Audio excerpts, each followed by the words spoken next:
Barbara Walters, Diane Sawyer, and now Christopher Timer's Celebrity Interview of the Week. Today we talked to one of my favorite rock legends, John Fogerty, about his new CD entitled Revival, which is out in stores now. Hello, John. How are you doing? I'm doing great. How are you doing? I'm doing just fine, John. Before we get talking about the new album, a couple of quick questions. First, how did a guy from Northern California come up with this deep South Bayou sound that CCR made famous?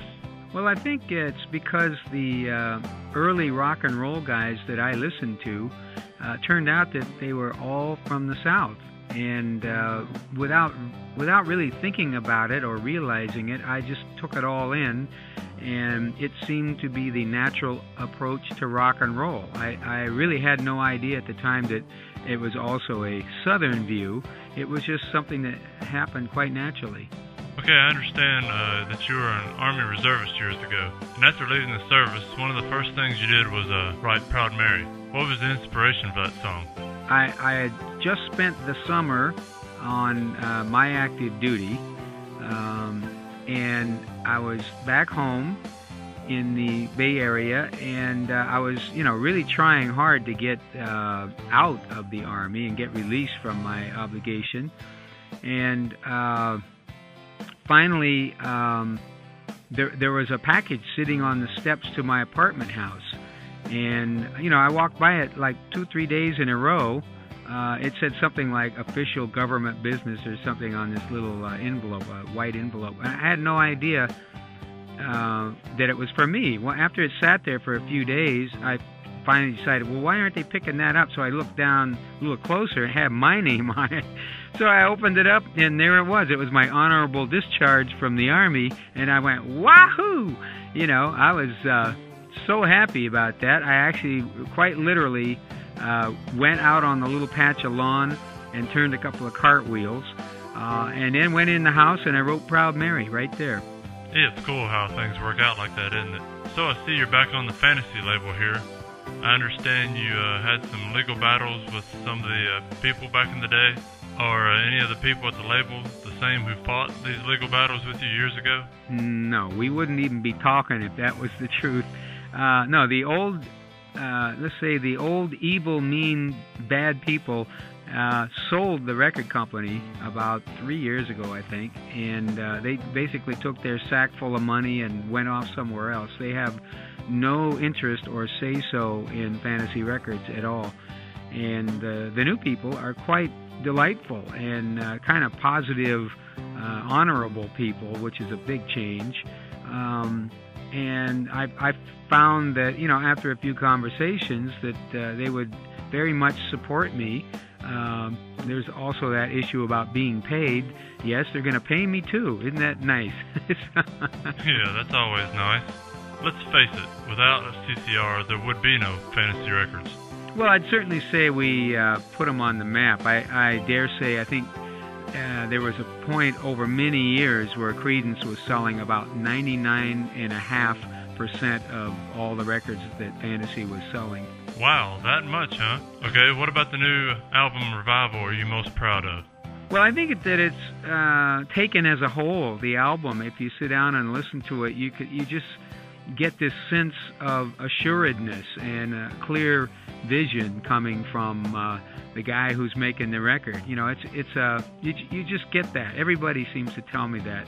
Now, obviously, somebody's driving the train, you might say, and it's kind of the way that it was made. I really felt very clear and confident throughout the whole process. It was actually fun to do. And when did you record the material for it? Well, I actually started on the CD just after New Year's this year, starting the writing, and got the album all done by the end of June. And so even though I kind of listened to the final version, the CD that gets mastered, I listened while I was on tour in Europe. But my performance and everything had been completed by just about the end of June. Okay. How has the writing process changed for you over the years? Well, actually, it's the same. My way of going about it is exactly the same as it was as far back as 90 or 67. Wow. It's just the result that maybe has changed. You know. Yeah. I noticed there's a song off the new CD called "I Can't Take It No More." It seems to come off almost as a 2007 version of "Fortunate Son." Well, I think you're right on there. I still get pretty agitated about politics, and a lot of people tend to notice that part, I guess. And really, this song is just a very loud burst of energy about how I feel, and I imagine a lot of people feel about this war in Iraq. We just can't take it anymore.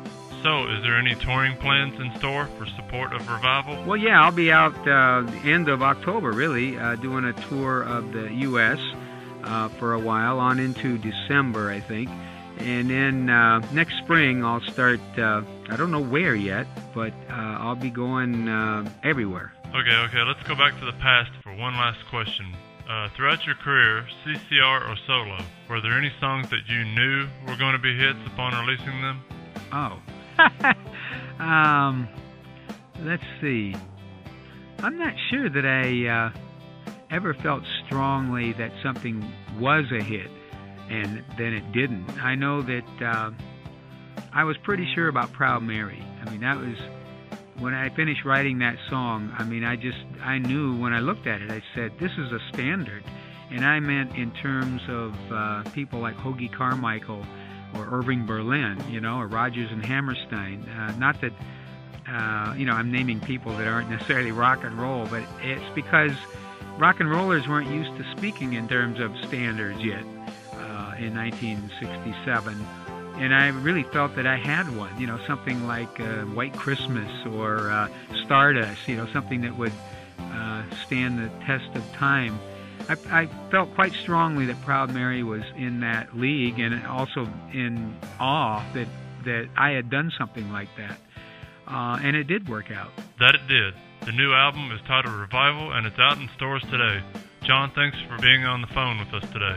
Well, thanks so much. Nice talking to you. That was John Fogerty with his CD Revival, out in stores now. I highly recommend it. This has been Chris the Part-Timer's Big Celebrity Interview of the Day.